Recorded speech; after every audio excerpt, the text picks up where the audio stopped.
कंस का वध करना बिल्कुल मत भूलना। और यहाँ तक जरासंध इत्यादि जितने ये सब यदुचंद्र वंश के ही राजा हैं, और ये पुरु इत्यादि जितने हैं ना, सब चंद्र वंश के राजा हैं और राजकुमार हैं। चंद्र वंश में जितने हैं सबका विनाश करके आपको आना है, मोह मत करिएगा। इसीलिए बार बार कई अवतार को गिनाना शुरू किया, 24 अवतारों को देवताओं ने। भगवान ने कहा कि चिंता मत करिए, मैं सबका पालन करूंगा। बोलिए श्री वृंदावन बिहारी लाल की जय। क्यों रे रुद्दू माना चल। सो गए और हाथ पैर की बेड़ियां टूट गई और भगवान श्री कृष्ण को वासुदेव जी ने अपने एक सुपड़े में रख करके और चल पड़े। और रास्ते में मारा भयंकर बारिश, तूफान, बादल गरज रहे हैं, और मुसलधार बारिश हो रही। भगवान श्री कृष्ण को लेकर के वासुदेव जी जमुना तट पर पहुंची। जमुना तेज तेज लहरों से, और कम आवाज कम, तेज तेज लहरों से भगवान श्री कृष्ण के चरण को स्पर्श करना चाहते हैं।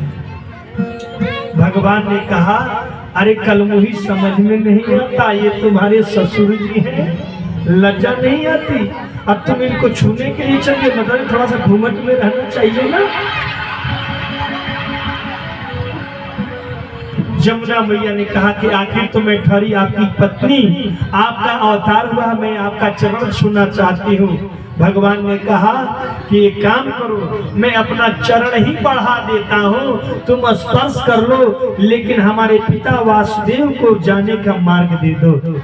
भगवान ने अपने चरण बढ़ाए और जमुना मैया ने स्पर्श किया और पाताल में चली गई।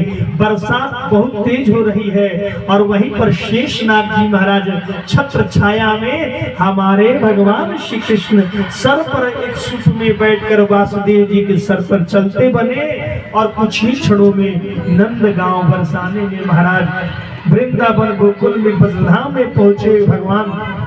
और अर्धरात्रि के समय में वासुदेव जी ने उस बालक श्री कृष्ण को रख करके जसोदा मैया के प्रसूति कक्ष सैया से एक कन्या योग माया को लेकर के और मथुरा में पुनः चले गए। अब मथुरा की कथा हम कल कहेंगे, अब आते हैं हम नंद गांव में। बोलिए श्री वृंदावन बिहारी लाल की।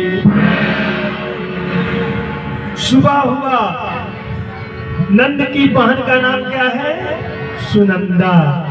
सुनंदा जब प्रसूति कक्ष अपनी भाभी के कमरे में जब गई तो देखती है कि लालो भयो है। हाँ? अब जो है नंद बाबा सुबह सुबह गौशाला में बैठ करके गौ दोहन कर रहे हैं, गाय को दूह रहे हैं।